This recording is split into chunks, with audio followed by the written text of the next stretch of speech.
زيلنسکي وایي که غربي هیوادونه را سره مرستې او همکاري جاري وساتي نو ډیر ژر به د غرب دښمنه روسیه دړې وړې کړم.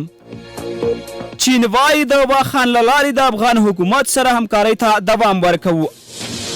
او د اوکراین په آتسیا ښار د روسیې د بي پیلوټ الوتکې په برید کې د 2 ماشومانو په ګډون 9 تنه ټپیان کړي. سلام د NS میډیا درنو مینوالو ستړي مشئ. زيلنسکي وایي که امریکا او ټول غربي هیوادونه را سره مرستې او همکارۍ جاري وساتي نو ډیر ژر به واوره چې د غرب دښمنه روسیه دړې وړې کړم. وایي یوازې د اوکراین زړور او باتور ځواکونه کولی شي چې د غرب اصلي دښمنه روسیه ماته کړي.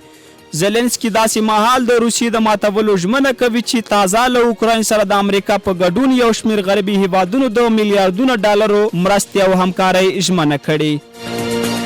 د اوکراین هیواد د اتسي سیمې والي اولی کیفر وایي پر اتسي ښار نن سهار وختي د روسیې د بي پیلوټ الوتکې د یوه برید له امله 2 کسان ټپیان شوي چې 2 یې ماشومان دي. هغه همدارنګه ویلي چې د دغه برید له امله په 2 ودانیو کې اور لګېدلی.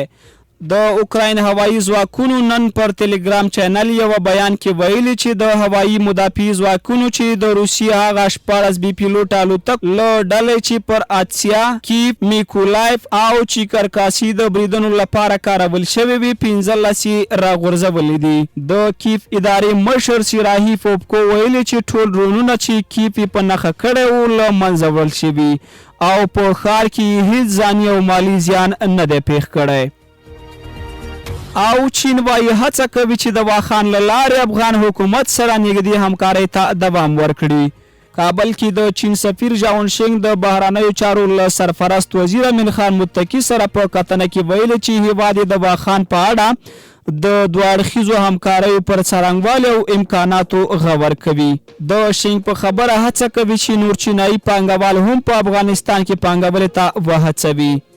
د بهرنیو چارو وزارت مرستیال ویان پر خپل ایکس پاڼه لیکلي چې په دغه لیدنه کې امیر خان متقي ویلي وروستي پرمختګونه دا ایجابوي چې د چین او افغانستان ترمنځ همکاریو ته دوام ورکړي ترڅو دواړه لوري وتوانیږي خپلې ګډې ګټې خوندي کړي. د یادونې ده چې د واخان لارې چارې اوس مهال 80 سلنه بشپړې شوي او پاتې به یې ژر بشپړې شي.